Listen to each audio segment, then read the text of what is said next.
Welcome to Myth versus Craft.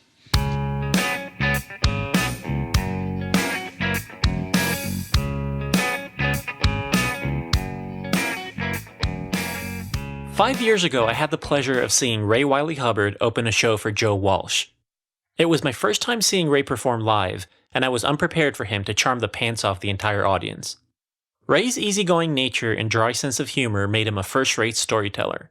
Combined with his signature grit and groove, it was a thoroughly enjoyable show. He made quite an impression on me that night, and years later, I knew that he'd make an excellent guest on this show. In preparing for this episode, I had the good fortune of having access to Ray's autobiography, titled A Life, Well, Lived? The book is deeply entertaining, and it illustrates the compelling arc of Ray's life thus far.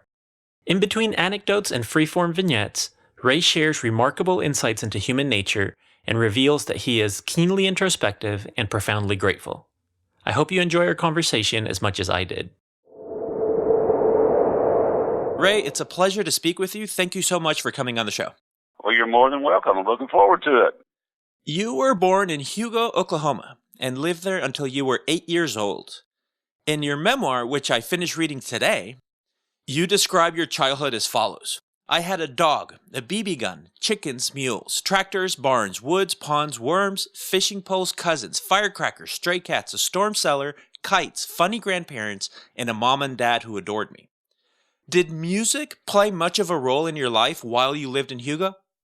Well, growing up, of course, there was, my grandmothers were very religious. One of them was going to the Baptist church. The other was the Church of Christ. So there was gospel music, and then, of course, and my granddad would always listen to, the country music stations, Lefty Frizzell and Hank Williams and all that stuff. And then, of course, my dad, who was an English teacher, he would listen to these old radio programs, yours truly, Johnny Dollar and Burns and Allen and Bob Hope and all these old, Suspense, The Shadow, The Whistler, all those old dramas and comedies on radio. So, yeah, the music was a big part of it, as was, radio shows, So, yeah, but music was a big part of it. Did either your father or your mother play any musical instruments? No, they didn't. I had an aunt who played piano for the Baptist church there, and so she would, on Sundays, she would play all the gospel tunes at the piano, and then all of a sudden that Sunday we'd come back for lunch at our house, and she'd get on an old piano we had there and play all these old blues like St. Louis Woman and just all these old funky old ragtime stuff, fast water stuff. So, but no, she was the only really one musical. Anyone had any musical ability was my aunt, and she, like I say, but no, my mother and father, nobody else really played or anything.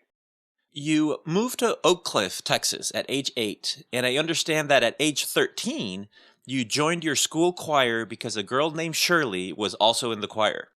Was this your first formal involvement with music? We weren't that formal. It was pretty informal.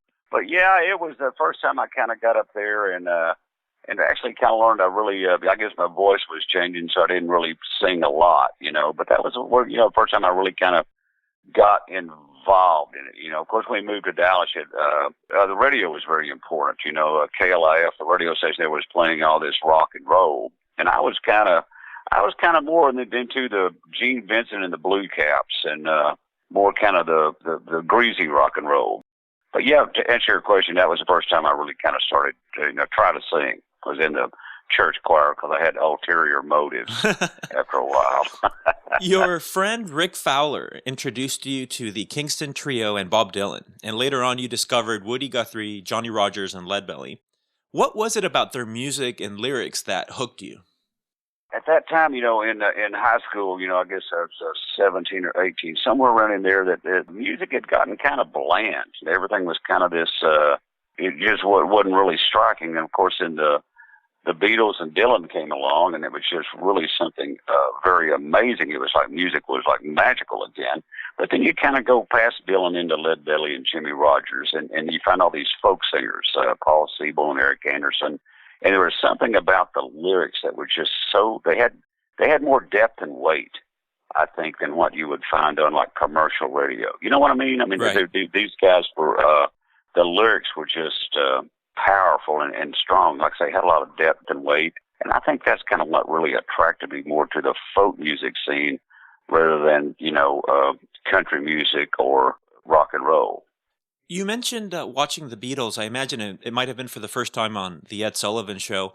I Right. had Mike Campbell from the Heartbreakers on the show, and he had a very colorful description of the impact, not just on him, but culturally on his friends and his high school and everything that changed after that first performance. And he described it as the world going from black and white to Technicolor. And I'm wondering if you remember what your initial impression was of the Beatles when you first came across them. Well, it was just, there was such a power there that was just, that I wasn't aware of before, of how powerful music was. I mean, and just, it was just extremely amazing. Of course, I've been playing folk music and everything, and it was just like so powerful, how the strength of it. And then of course, I was kind of more of a folky. I was into the Dylan thing, and back in those days, there was kind of the two different camps. There really wasn't folk rock. There was folk music and rock and roll and country and blues, and so everybody had their little camp. So in college, I was more into the Desert Boots and that vibe, the Dylan vibe, but then when Rubber Soul hit, and all of a sudden there was this incredibly, the lyrics were just, it was more than just than just pop music. I mean, all of a sudden it was a culture. It was you could read the lyrics without the music, and all of a sudden it was like poetry. Right. And so Rubber Soul was just a very, very, it was the album that kind of really brought me into that whole rock having substance. And then of course the folk rock hit, and that was just, was really, I just love that. Upon graduating from high school, you moved to Red River, New Mexico with two friends and spent the summer playing music and working odd jobs. I understand that you spent the next few years alternating between spending summers in New Mexico and attending college. Your memoir covers your adventures in Red River in great detail, and you have some incredible stories. What was your life like on the other side when you were attending college? Well, it was just, so it's a very turbulent time in America back then. There was, of course, the Vietnam War going on. Also, there was hippies coming in, and then there was, Okie from Muskogee and Fight Inside of Me, and then, of course, the civil rights and women's lib, and it was just a very turbulent, exciting time. And so my college, I kind of got into with the lefty moratorium, doing moratoriums, and so my college, I really enjoyed, was an English major, and I really enjoyed the literature and reading and all that, and that was just phenomenal. But then somewhere in there, like I say, it kind of folk music really became more important than going to class. Right.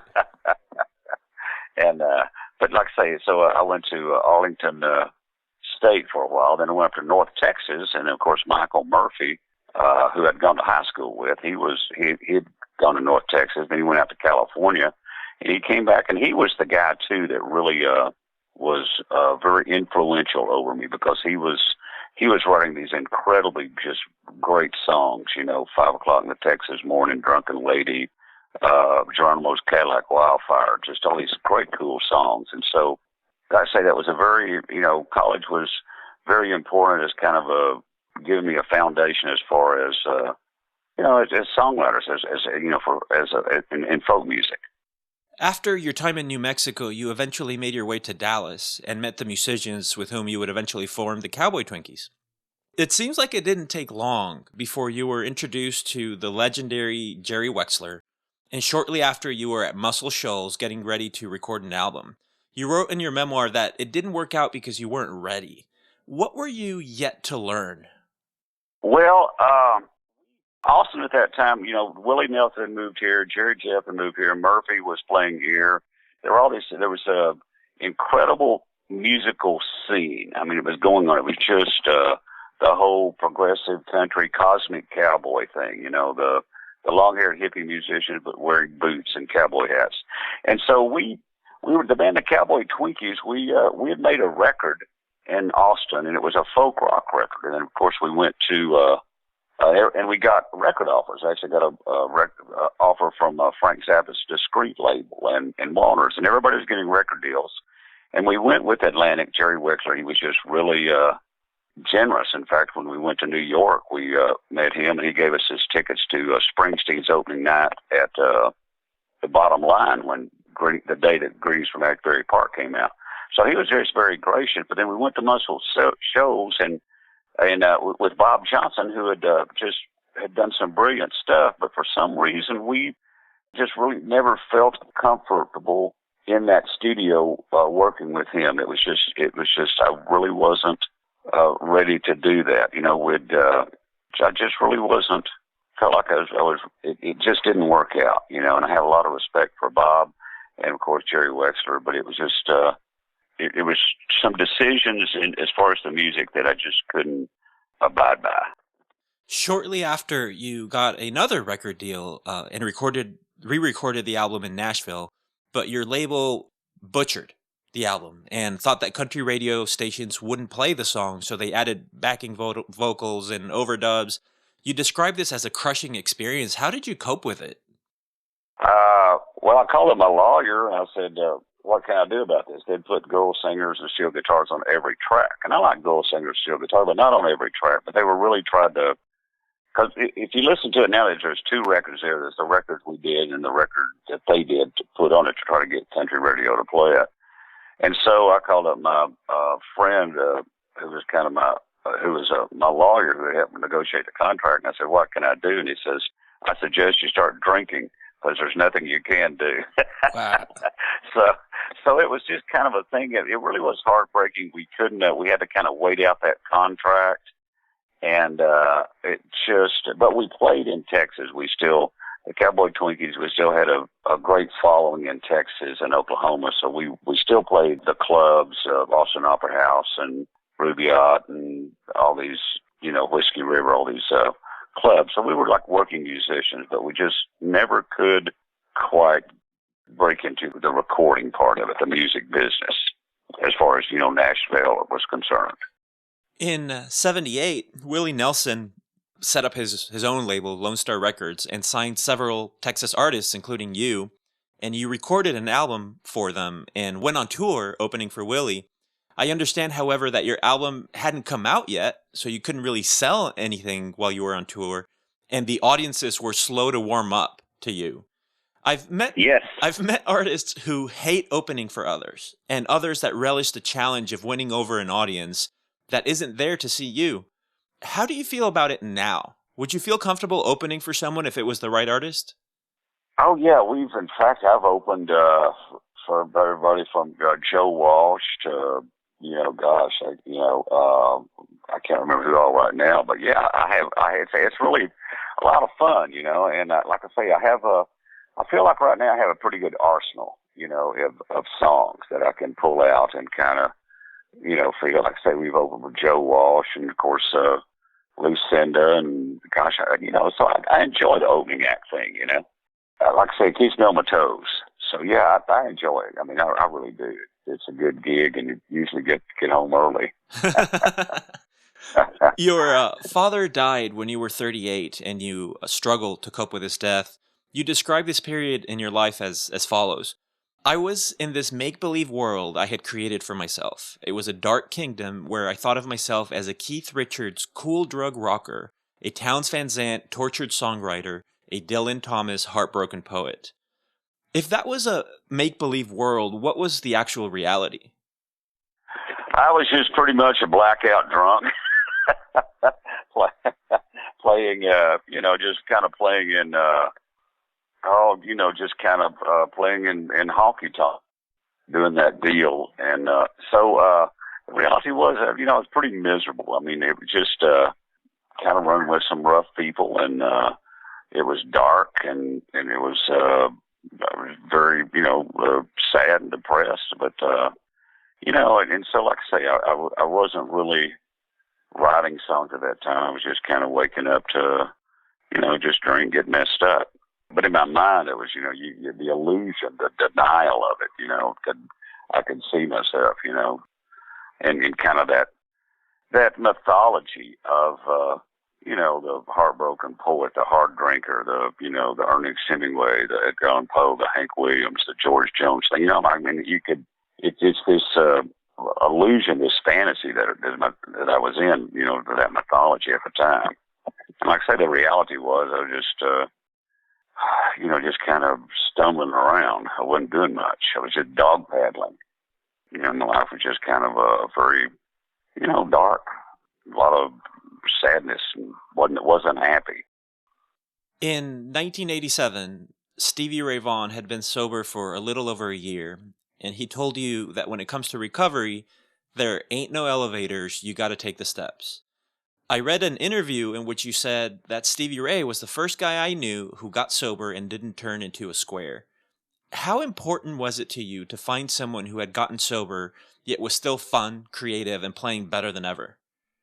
Well, I had this, I guess, fear or something, or whatever it was. I don't know, this psycho, whatever. But, like if I got sober, I'd end up on the 700 Club, And I just went, oh, man, because I really valued, I think, the whole idea of, just like the musician being kind of the rebel, the outcast, that type thing. And so, it was important to me because I just couldn't. I'd seen some of my friends end up on the 700 Club, and I go, man, I just can't do that. I think that's hypocritical because one of them, a guy I saw on the 700 Club, and the next gig he was drinking scotch with me. So, it was important. But then, like Stevie Ray was the first cat. We'd done drugs together down in Austin, at the old Riverside Studios, and he had been up for a while, and I'd been up for a while, and we've shared, cocaine with each other, and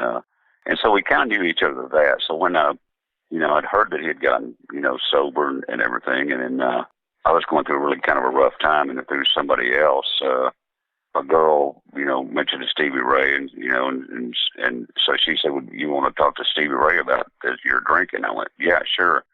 And so that's how that kind of came about. It was pretty much he just kind of came in, shared his experience, strength, and hope with me, like what had happened, what it was like now, and kind of got in, and of course, got me into recovery. And so a day doesn't go by that I'm not aware of that. I'm very grateful I am that he took the time to talk to me. You mentioned, or you write in your book that as part of what worked for you and sharing some advice, that even if you don't believe in God, that praying and asking for help is helpful because God doesn't really need to hear your prayers. You need to hear yourself praying. Yeah, that was the deal. I was kind of I don't think I was an atheist, but I was a pretty militant agnostic. I just don't want to talk about it and everything. But then when, Stevie Ray had talked to me, he said that he had a psychic change. He had a spiritual awakening by working the 12 steps of Alcoholics Anonymous. And I went, and then I talked to some people, and I said, I just really don't want to do that. And they said, well, it doesn't matter. The truth is, if there is a God, if there isn't a God, it doesn't matter. What you need to do is hear yourself praying. You need to start changing the way you think. And that's kind of what I did. I started doing it where I didn't really, in fact, one of the first prayers I said, God, don't ever speak to me directly, because I figured I'd hear a voice and say, get an army and restore Charles III to the throne. Growing up in South Carolina with my grandparents and everybody, I'd seen kind of what religion, how it could take people kind of off a little bit. And so I just, had this, I think I mentioned somewhere in the book that I prefer the term spiritual awakening to religious conversion. Right. You know what I mean? And so anyhow, I started to do things different after I talked to Stevie Ray and got into, the program and started doing stuff. And, like I said, and today I'm very aware of the reason I have a pretty good life today is because of that. It's because I, put forth the time and effort I became teachable. When I was out there before, doing all this stuff on just on my own, I was unteachable. You could not teach me anything about that. But for somewhere in there, I got to the point where I became teachable, and started to listen, and and like I say, had a psychic change in order to recover from all that stuff. After getting sober, you didn't think that you were a good enough guitar player to write the type of songs that you wanted to write. A friend suggested that you take guitar lessons, but you were embarrassed to do so. You eventually did take the lessons and learn how to fingerpick. How did this change your songwriting? Well, here's kind of a thing too that what happened by doing that, by learning to fingerpick, and even like today, I keep trying to learn new things. Like I learned to fingerpick, then I learned open tunings, then I learned slide, then I got a mandolin. But by learning to fingerpick, that gave the song a door to come through that wasn't there before. If I hadn't have learned these fingerpicking patterns, I wouldn't have written The Messenger or Ghost of the Chase or Without Love, because those were the fingerpicking patterns. If I hadn't have learned open tunings, I wouldn't have got Purgatory Road or Too Young Right. Or if I hadn't have learned slide, I wouldn't have got 3 Days Straight or name dropping. So for me, even today, it's still trying to learn new things. And like I say, it gives the song a door to come through that wasn't there before. That makes sense? Oh, that's a great way to put it.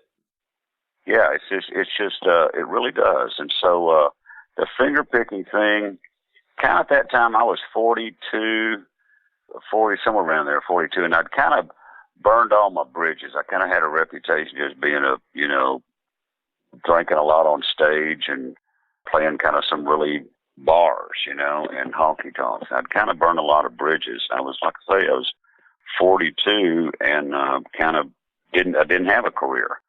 I was kind of, like I say, dog paddling. And so by overcoming that fear of embarrassment and learning finger picking, there were these little treasures on the other side, these little songs that wouldn't have been there if I hadn't have done that.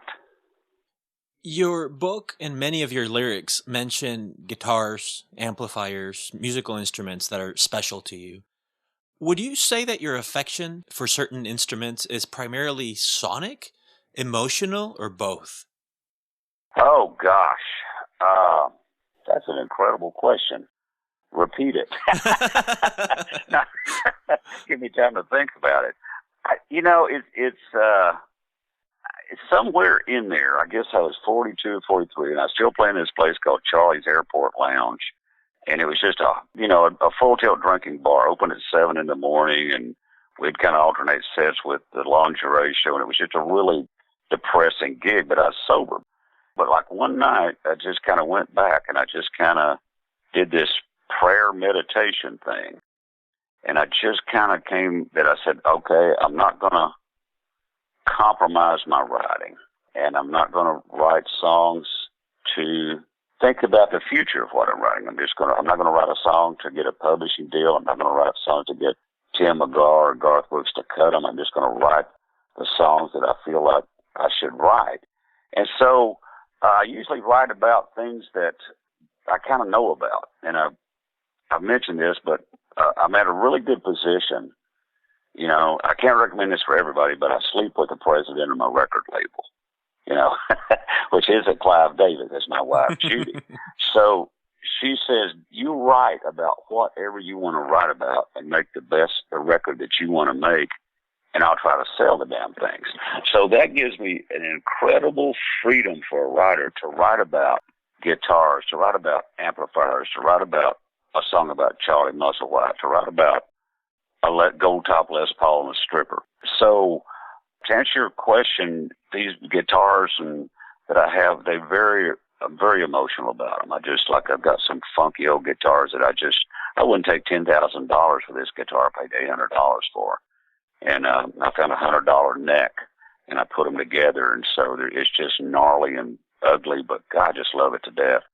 And it probably has no value to anybody else but me. But to me, there's an emotional thing. Here's a little thing I do, is I know it sounds weird, but after I write a song, I'll sing it, and then I'll sing it again, and then I'll go, thanks. You know, I don't know who I'm thinking, but whoever or whatever it is, I want to acknowledge the fact. I want to, you know, for the muse or whatever, some creative spark within me, I want to acknowledge the fact that I am grateful that I've got that song. And I had a friend of mine, Tony Nobles here in Wembley. He's built me a couple of guitars, a resonator, and he just built them from scratch. And after he made them for me, we went out into the woods here in Wembley, and we played these guitars for the trees. And it was really strange, but really weird, because he said, you need to let the universe know, that these trees know that the reason your brother tree died is to make this instrument. And we just went out in the wood and played some blues and stuff on these resonators, and it was just, I don't know, it was just a neat thing to do. And so to answer your question, I'm very emotionally attached to certain of these guitars I have. And what about the sonic side of that question? Meaning, is it strictly the stories and experiences that you've had with these instruments that clearly the emotional bond is there, but sonically, I've read stuff you've written about an E chord without the third, and how that makes you, and how that makes you feel, and how it sounds. I imagine that you own certain instruments that you play and just give you joy just by virtue of how they feel in your hands and how they sound. Oh yeah, you know, I've had guitars in the past that for some reason were real expensive, but they didn't sound right. They just, you know, I'd play it. I never would play it, so I got rid of it. And certain guitars that I have, like in my book, there's a full-page photograph of a guitar, you know, and I got a picture of, I think, like, you know, me and Jerry Jeff or me and Willie or somebody that's like a quarter page. But I gave a whole page to his favorite old guitar that I got, this old 58 Southern Jumbo body with a 1949 J45 neck. This neck I found for $100 somewhere in Kentucky, I think, or Illinois. They do the sonic. It comes down to kind of what I learned from. I feel very fortunate to work with Gerf Morlix and Lloyd Mays and George Reeve as producers. And the place I do is, you know, tone, taste, grit, and groove. I mean, that's my mantra. That's what I live by. I've got to have the tone. You know, if you got good tone, you can get through whatever gig it is, you know. And then taste, where you just don't play all these look at me licks, you know. It's got to be the right taste of sometimes what not to play. And then grit, to have a little bite where everything's just not pablum. And then groove, I really believe in the deep groove. And so those are kind of, like I say, that's my mantra. That's where I am as far as my songwriting and where I am.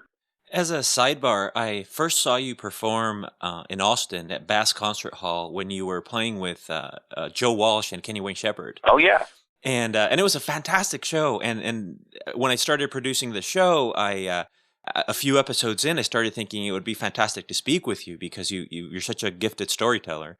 But the point I made is you shared a story at that show about how Joe Walsh, and I might be butchering it here, so correct me if I'm mistaken, but that Joe Walsh had called you after one of your albums came out, and he was trying to pick your brain about specifically what guitar and amp you had used to record a specific song on your record. And to me, that it said so much about Joe and what appeared to be a love affair with his instrument and with, like you said, the tones.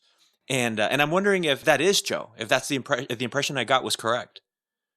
Completely. He just, we were out in California. We were playing at McCabe's out there, and we'd done the sound check, and Rick Richards, now we're driving away. We're going to go grab a bite to eat. All of a sudden, my cell phone rings, and I go, hello? And he goes, Ray, this is Joe Walsh. I went, what?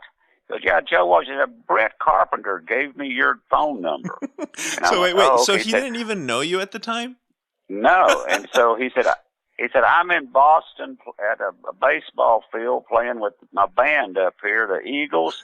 And he said, you got a minute? And I said, sure. He says, okay, on the song Snake Farm, I know that's a Gretsch Duo Jet you're playing, but what kind of amp is it and what pedals are you using? And I went, oh, well, I said, well, I'll tell you the truth, it's an old Bell & Howell. It's an old Bell & Howell speaker.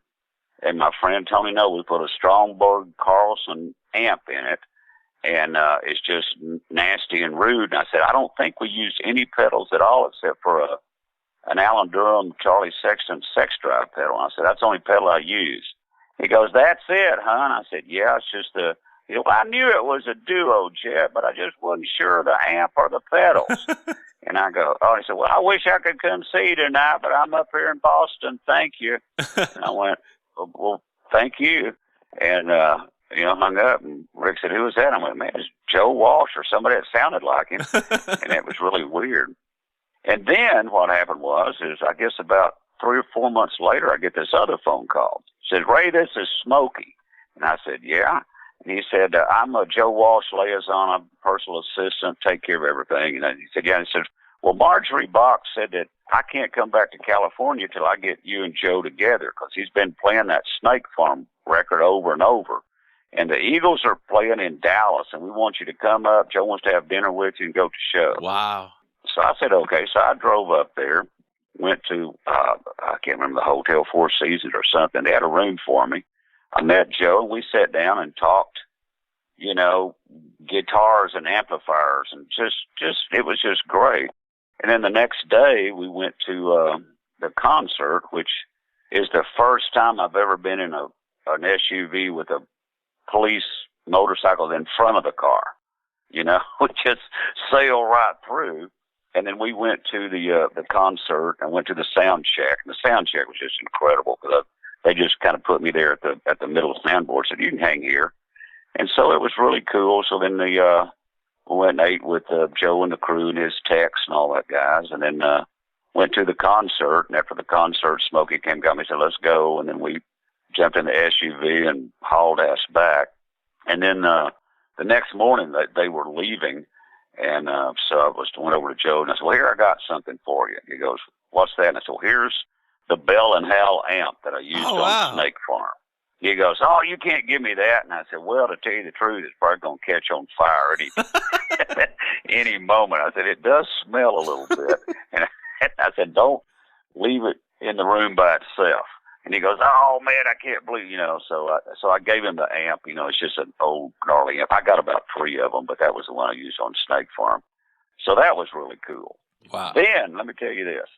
So about 6 months later, Judy's opening the mail. And so anyhow, Judy's opening the mail, and all she goes, God damn it. I go, what's the matter? She says, I got to lose 15 pounds by February. And I go, why? She says, we've been invited to Joe Walsh and Marjorie Bach's wedding. And I said, what? And so by that time I had Joe's number, so I called up Joe.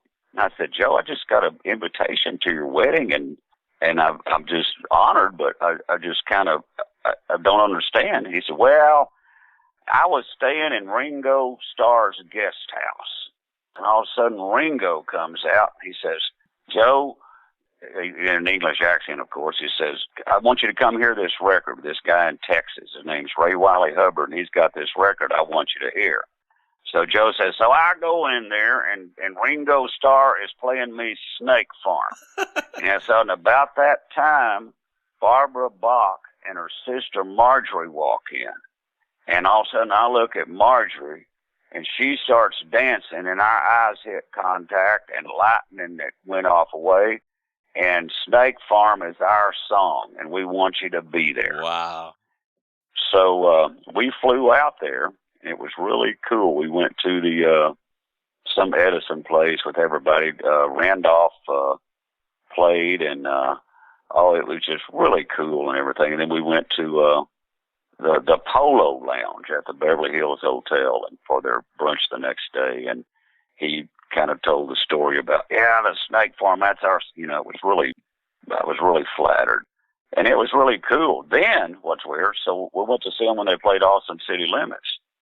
So they run everybody off backstage, except me. I'm sitting there with Marjorie and Joe, and Irving Azoff is over there talking to somebody. So anyhow, Joe, I said, this is a pretty good festival, Austin City Limits. He goes, have you ever played it? And I said, no, I've never played it. I said, I do my own festival. It's called Grit and Groove. He goes, really? And I said, yeah. I said, I just have friends of mine play. Like, Chris Robinson's played at the last 2 gigs. I got Tony Joe White. got Teeny Hodges, and all of a sudden Marjorie flips Irving A's off. She goes, when is it? And I said, it's April. And so she flips, taps Irving A's off on the shoulder and goes, Irving, what's the band doing on April? And Irving looks at his calendar on his phone, goes, nothing. She goes, well, Joe will play your festival. And I said, I can't afford you. And so Joe said, well, just, cover my expenses and we'll come down and play it. Get me a band together. Get me that Snake Farm band. So anyhow, I got Joe Walsh playing, Rick Richards and George Reeve on bass, and then Gurf Morlick's on guitar, got Bucka Allen on keyboards, and then I got the Trishas as his backup singers. So he came in to Austin, rehearsed for 3 days at Boone Studio, and then we came out and did Grit and Groove, and oh man, it was cool.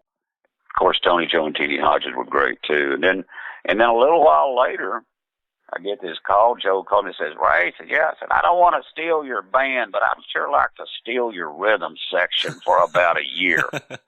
So he said, yeah, I'd like George Reeve and Bucka Allen and Rick Richards to play with me. Is that cool with you? And I said, of course.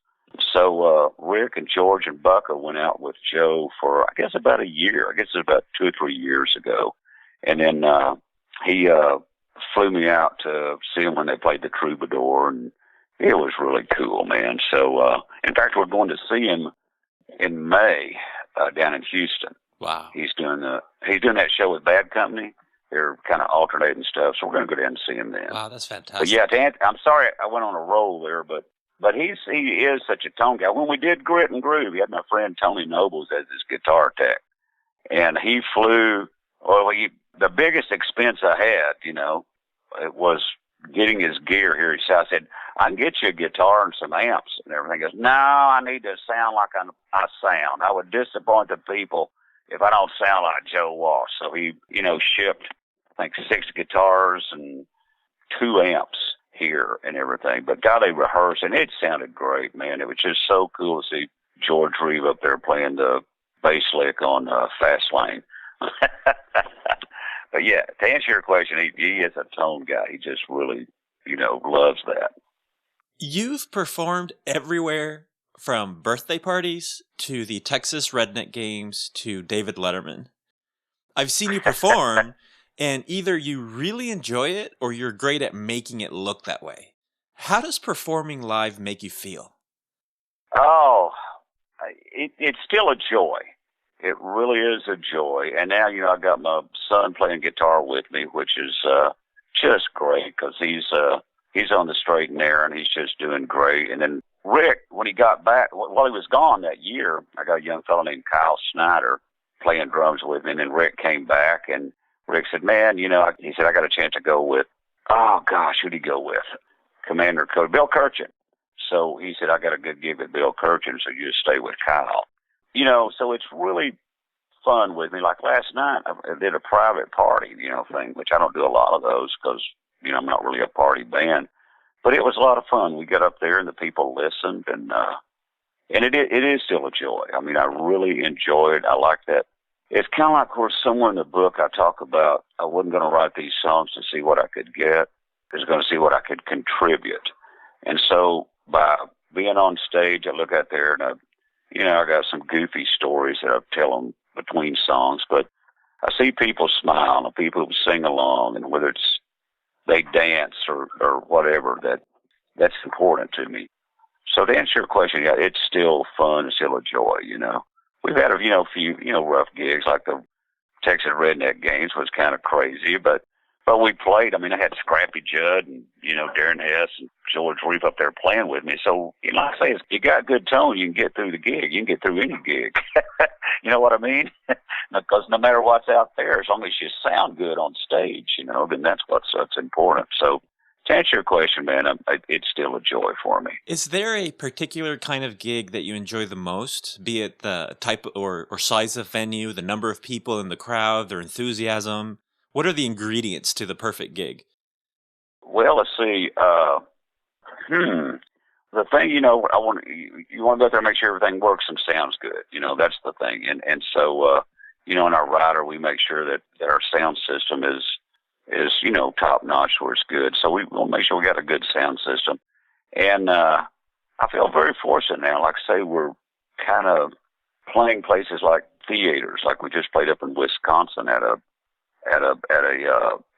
opera house, and it was like 450 people, and it was sold out, which was wow, which is amazing. That and we're playing little, clubs, 250, 300, and then so I don't know. The perfect gig for me is I don't know. I think it's been doing it for so long that no matter what the gig, I can make it. If not perfect, I can make it really, really, really good. Right. As long as I got a good sound system and everything, and it sounds right, then I can take and make it good. You mentioned your son Lucas, whom I believe is probably about 21 now, and I say that because I think he was 17 when I saw you at Bass Concert Hall. He was already playing with you. Yeah. Have you found the right balance between showing him the ropes and letting him find his own path and make his own mistakes? Yes, I have, because he went up to Colorado took a year off, went up there snowboarding, and he hurt his back real bad, and then he came back and, kind of got into opiate pain pills for a while, but now he's came off that, and he's doing really well, and he's working, helping other people. He's living in Kerrville. He's learning recording, and he's really getting out there working with young people in recovery and stuff, and so trying to be helpful. And so, he's learned a lot. And I tell you what, I've learned a lot from him too, because he's got me, back into doing what I'm supposed to be doing. But, on the road, he's a good hang, and I asked him one time, I said, "Do you like playing music with me?" And he said, "Yeah." And then I said, "Well, how come I have to pay you then?" He said, "I'll play the music for free, but you got to pay me to ride in a van with you and a bunch of old guys." So, and he's got a good sense of humor. Like I say, his head's on really straight now, and I'm really proud of him. And he's really turning into a little monster on the guitar. And he's listening to the right guitar players, I think. He's listening to guys like Buddy Miller and Derek O'Brien and Gurf Morlicks and, the ones that, play the cool licks, like I look at some of the stuff that he's listening to, Delaney and Bonnie, and I didn't turn him on to it. I have no idea how he found Delaney and Bonnie, but, he's got that. He's listening to Taj Mahal, and I'm going, and I never even mentioned those to him, So I think his mindset as a guitar player is on the right track. That he's not just doing a lot of these. He's not showing off. He's just. In fact, I'll tell you a real quick story. We opened for Willie, I guess, when Lucas was about 16 or so. We played out there, and Mickey Ralphio came over to Lucas after we did our set. Said, "Lucas, I really enjoyed your playing." And Lucas said, "Thank you."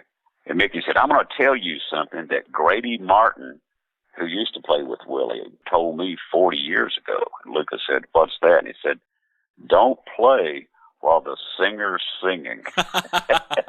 He said they don't like that, And he said, "That's how I've kept my job with Willie Nelson for 30 years, is I don't play while he's singing." And so he said, I think Lucas remembers that, that he plays really good fills and good rhythms. So to answer your question, I'm very, very proud of him. I ask most of my guests about songwriting. You're the first guest, I think, that has actually put it all into a formula.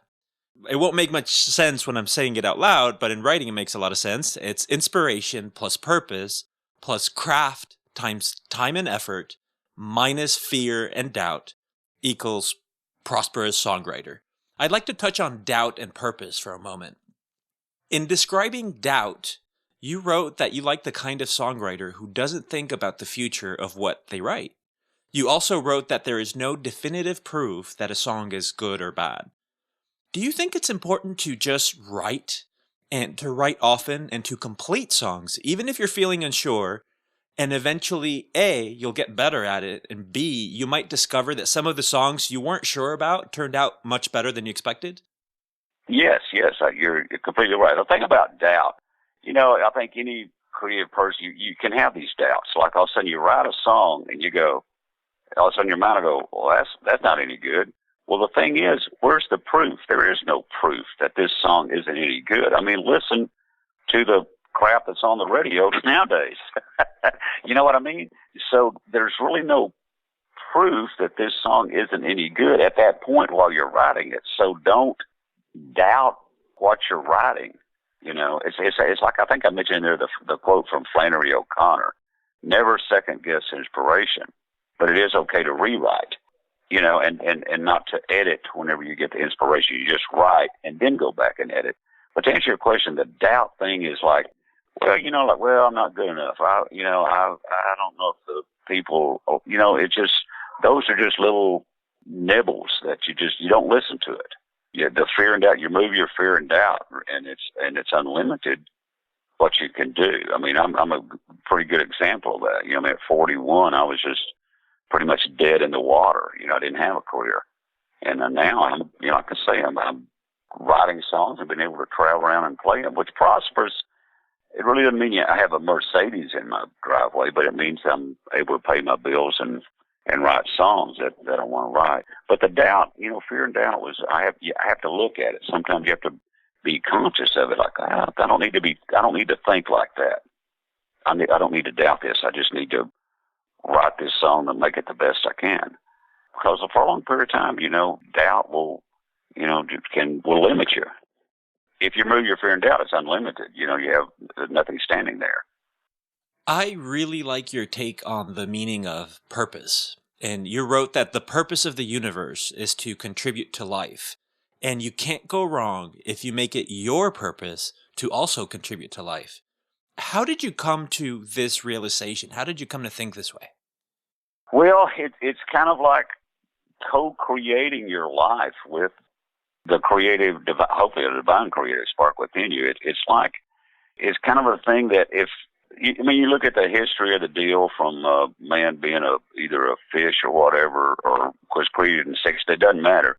The purpose of the universe is to strengthen and ennoble man. Man has come up and really become from this Neanderthal type person to where we are today. The universe has done that somehow, and it's contributed to life. And so if you make that your purpose, you're in line, you know, running parallel with the universe. And so I don't know, it's just kind of I read a lot of mythology, you know, Joseph Campbell stuff, and I just kind of got the idea of the whole cosmic shebang. And, I'm being conscious of trying to contribute, and that's what the universe does, then you're in cahoots with the universe.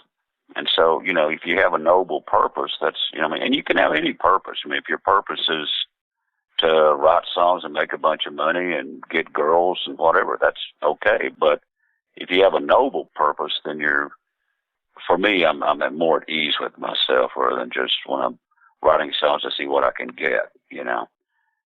The other quote in there somewhere is, the tragedy is not attaining your goal. The tragedy is not having a goal to attain.